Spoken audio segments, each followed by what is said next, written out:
Hey there, Valley Gang. As we're coming into the closing of 2020 and the beginning of 2021, as most of you may know, the Crunchyroll Anime Awards is going to begin in the next 2 weeks. So I thought I decided to put this vlog together of the top 5 animes you didn't expect to be on the top 5 anime list for 2020. So these are hand-picked titles that I thought deserved some special limelight, possibly some titles you may have not gotten a chance to check out this year, and I really think they have a particular charm in which I think they deserve to be on any kind of list for 2020's sake. Also, I want to state before I do the list is that all these titles are just going to be debuts, so there's not going to be any Attack on Titan, any Erase Zero. These are all like originals or like their first season, so it kind of makes it even. Kind of want to compare like stuff that's already began with stuff that has already been up, or it's just barely starting out. So, beginning with number 5, The Day I Became a God. Now, the reason why I picked this title in particular was because it's from the same people who brought you Angel Beats from Visual Key Arts, if I said that correctly. And I think it actually kind of perfectly synopsizes the state of humor in anime, where what if we just put all the conventions together and just like completely bash you on the head relentlessly with the same idea with a little bit of like self-awareness with the tropes, not quite a deconstruction. And furthermore, I think that a lot of the humor is it tries to be so very nitpicky about its own meta. It's like a lot of series have been doing the same kind of thing. And why I think this one stands out in particular is because for once it's actually a wholesome title, and I think that the main heroine, as obnoxious as she is really charming. Definitely has kind of like a pseudo-archetype, pink hair, kind of small, heroine. And the whole thing is it's very pretty genuine. There's no like weird like romantic pairing. The main character himself, Yuta, is trying to charm his childhood crush while also trying to prevent the world from destroying in 30 days. So the title itself is just kind of referring to like what he gets to do with his special powers that involved with like the other cast of characters who are also gods, but they take on a human surname and they kind of disguise themselves within the human society. And so every episode is kind of done as like a gag. It's not really episodic, but yet in the background there's still like the subplot moving, which kind of gets into like some quantum fantasy kind of trope. But yeah, definitely I would highly recommend that title if you haven't gotten a chance to do it. So then for my number 4, I wanted to put Higurashi's, the new Higurashi no Naku Koroni, when the cicadas cry. Now, I know you're probably thinking like, hey, that's kind of a continuation series, right? You can't put that on a list. Well, the thing about it is that it is a reboot, but it really is a whole retake on the series. So if you're not familiar with Higurashi at all, it's one of the most iconic psychological horror animes that exist because it has it takes these characters who are obviously moe, cutesy designed, and it's they through the weird series of events that happen, unexpected twists, and really high moments of tension and even gore kind of elapse the series. And so it really builds up on this continuous timeline experience. However, of course, I don't want to spoil too much details for people who have not been exposed to Higurashi, but as a soft spoiler, the new series is kind of a meta sequel in a way, where you don't really know it's actually, say, a different timeline of the experience, but it can be experienced as a person who's never been exposed to it, because it's really streamlined for newcomers, where a lot of people had all these problems with the first series by the continuous timeline being starting again as different episode arcs happen. And for most people who don't play visual novels or know that experience is what it's being based off. So I definitely would recommend it, especially for all the Zoomer animators that want to get into something edgy that's kind of a cult related title, and that kind of gives them that extra elitism charm. Definitely. Alright, so for my number 3 choice, I'm gonna have to go with, I forgot what I was gonna pick. Oh yeah, Sleepy Princess and Demon Castle. So if you don't know, it's one of those super cutesy summer animes that kind of came and went. It had only 12 episodes, but I think it was pretty charming for what it was. Based off a manga that debuted back in 2016, Sleepy Princess is pretty much about this really cute lavender palette, pink palette princess. Well, I love the character designs, all amazing. Who gets kidnapped by this rather nice and not very villainous demon king, who is holding the princess hostage so that the hero may go after her and while in pursuit of her, they're able to capture and defeat the hero and obviously conquer the kingdom.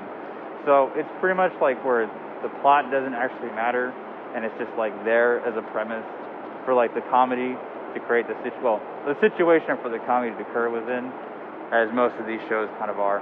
And so as the plot is like, ongoing, there's still like, these episodes are just like charming little skits in between that just build up, over time. And like, the core theme, of course, is that the Sweet Princess herself is just trying to find a nice place to nap in the castle. However, it's just so unbearably uncomfortable that she goes on all these excursions within the castle itself to find like material to make it for like her bedding or for like a pillow so that she can fall asleep in. And you would think that me describing it doesn't seem like really complicated or even like intriguing at all, but to be honest, it's one of those shows where like if you have to, actually experience it to watch the comedy, and you can kind of notice I'm having like this comedy theme here because I really feel like comedy of anime is kind of overlooked because of language barriers and whatnot. But the subs are pretty slow. The pacing of the show is slow enough that you can capture on with the subs, and even without a dub, which it currently doesn't have, it's pretty humorous with like keeping the video game motif. It's also rather funny. You'll be able to recognize most of the references anyway. And I would even say it's pretty good, like general entry-level anime that should be picked up by people if they haven't tried it. So, I would definitely. That's why I kind of put it rather high on this list, respectively versus other anime.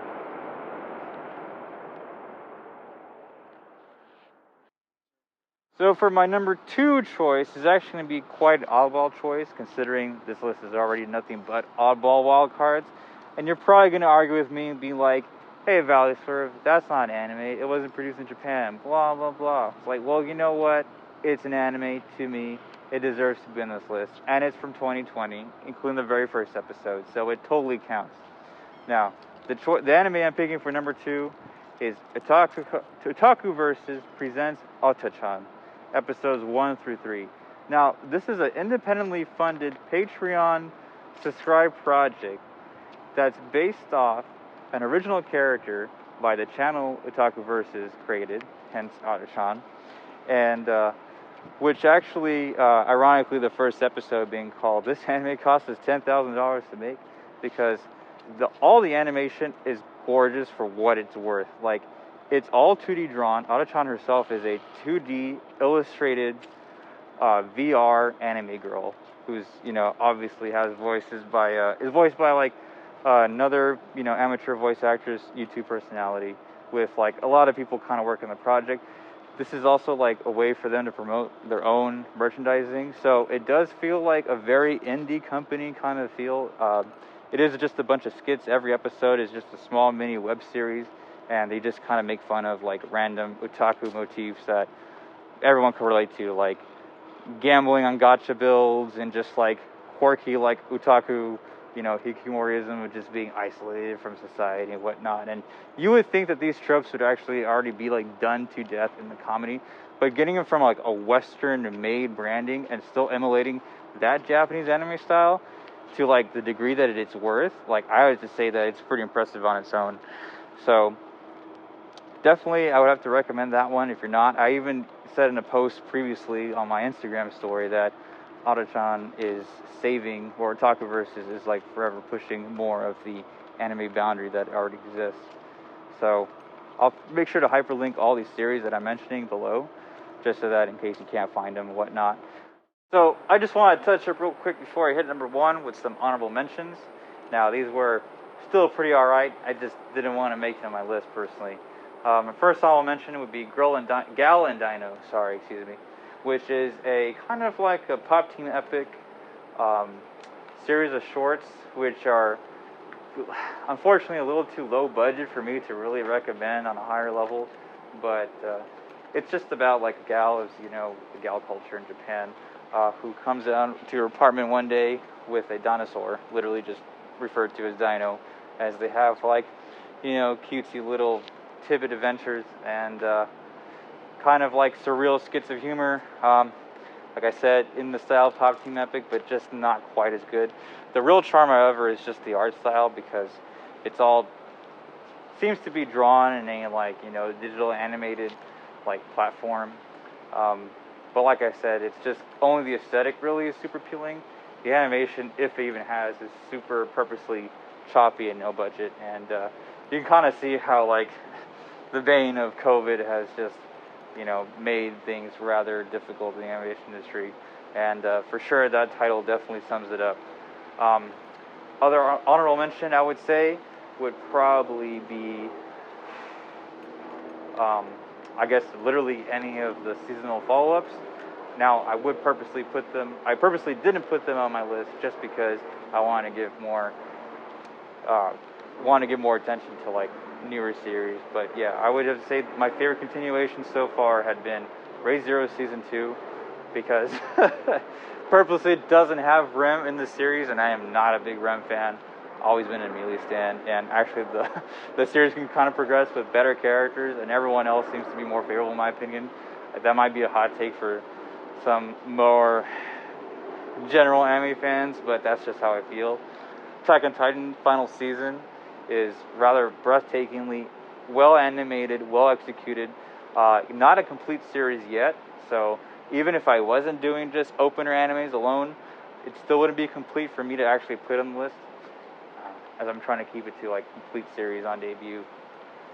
And one last honorable mention. Now, I want to mention this one just because I myself is a music producer, but funny enough, DJ Pioneer actually commissioned a bunch of web anime shorts, like just to promote the CD DJI, right? Like, and the series is called, I believe it's called High School Girl DJ Battle Off. I have to double check what it is, but essentially it's just like one of those cutesy series where like a bunch of cute girls in high school have one hobby, and then they do the hobby, and then the main character who's not in the hobby gets like acquainted with it, and then they start playing, kind of like K-On! And whatnot, or even Love Live.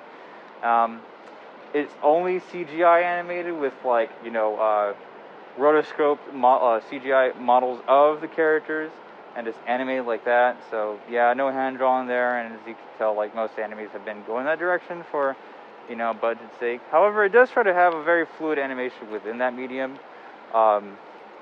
There's a famous scene where the main character like slurps a bunch of ramen, and it's just really, really fluid. The music, I guess, is alright, since it's, you know, definitely sponsored by Pioneer, and obviously some big, you know, music composers in the industry have worked on some of the show tunes, and yeah, they're kind of just a little too convoluted, too complicated of like a song to truly be catchy to me. And like as a music anime, it doesn't hold up to K-On! Or even Love Live, so yeah, it's more of those shovelware animes that you're probably not going to see, but I still enjoyed it for this, you know, the sake of the theme.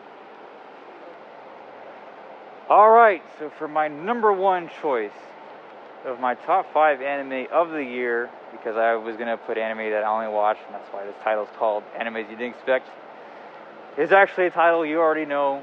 It's very popular. It was the biggest summer hit, and a lot of weebs were putting this on Twitter, and you could probably guess from my taste that I'm going to say Rent a Girlfriend. Now, before you get mad at me, and I know probably some people are like, what? You can't pick that one.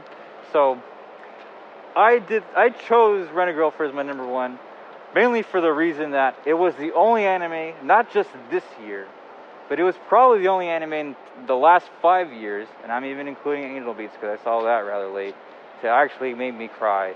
Horrifically cry in front of the TV as I'm watching some of the most relatable moments, I'm not ashamed to admit, within this series, that I just absolutely had to put this in number one.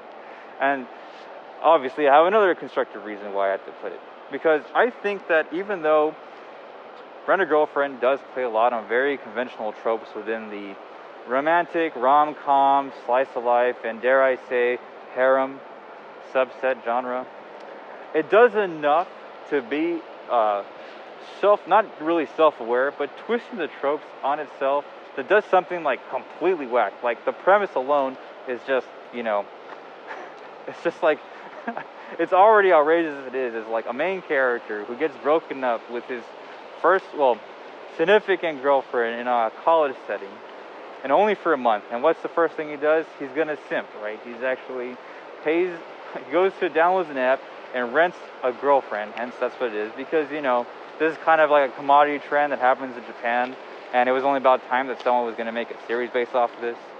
However, as ridiculous as the plot goes, a lot of the self-reflection, because as most people say, anime really doesn't have subcontext. A lot of the dialogue spoken by the characters, especially the main heroine Chizuru, which is like way too human of a character. Like, if you even say this is like a waifu character, that is such a horrific understatement. Like, Chizuru is probably one of the most well-grounded anime characters ever, honestly, especially because like you really do expect these overly magical, overly fairy type characters, and yet she's a character that reacts really naturally within the circumstance of the show. And believe it or not, I mean, believe me, the main character is just ultimate beta self-insert to the extreme. And unfortunately, I myself and probably many others people can relate to that type of feeling, and that real like passive aggressive, like not even passive aggressive, just like unwillingness to like be an assertive person and like even just do things rightly, or like do things because it's a logical decision, especially around love and like wanting to be with someone. And we kind of see that a lot in this modern anime context, especially with isekais. So putting that aside and putting like my like relatability within like this really like wet rag of an MC, I really did fall in love with the whole cast of characters, and just even like the outrageous ensemble that happens in every episode. Like, it's not even like a train wreck that you experience. It's more like, how could this show top itself every episode more and more? And it really does. And I'm just there watching with both anxiety and excitement and like frustration, but also like it's cathartic for me, because a lot of the expressions spoken by the at least the main cast of characters is just something that I constantly went through within my own personal love life in high school and definitely college. And really, a lot of hate for the show comes because I feel deep down in like some like weird psychological way is that we just kind of refuse to have relatability with the series, or we're ashamed to. Like, how people were ashamed about Sword and Line and all these other big isekais becoming popular, because like that's what people like, that's what young teens, adolescents want in Japan, to escape, because reality sucks. Well, I feel like this is bringing back that groundedness to reality. And it's like, oh yeah, this is something I obviously face. This is something that I had to deal with, like these emotions. And I could be saying this from just like a simple like male perspective, and that would be obviously one of the biggest weak points. It does have a lot of charismatic charm with the female cast, and I think it's a subtle movement to making a more like grander, daring approach within like the rom-com media itself. And really, if there was like a female bent version of just like a Rent-A-Boyfriend, and say you just gender swap most of the cast, people would be completely accepting of it. And I really hope that this really does inspire that kind of media. I really feel that, especially in 2020, when like you can think of like the worst global circumstance to happen within the last, I don't know how many decades, at least in my lifetime, we somehow came up with some interesting products that within the anime industry that really is exploring some stuff that I didn't even experience before, like growing up watching anime in middle school and high school. And like I said, so I am giving way too much credit to Rent-A-Girlfriend. I have spoken with like a lot of other like anime mutuals on Twitter per se, and we kind of agreed that it was rather revolutionary for what the genre specific it is. And yeah, that's why I have to bump this boy all the way to the #1. And feel free to agree. Don't forget to like, subscribe to this video. Do you agree with my top 5 choices? Do you think they were a little too biased, a little too self-shilling? Write a comment below. Don't forget to share this video. And interact with me at Swerve on pretty much any social media. Really active on Twitter, Instagram. I love to hear your opinions. I love to hear what your top 5 are. You should comment that below, actually. And then we could all just kind of discuss, like, Rent-A-Girlfriend's the best anime, clearly, of 2020. So thanks again, everybody. Valley Swerve out. Peace.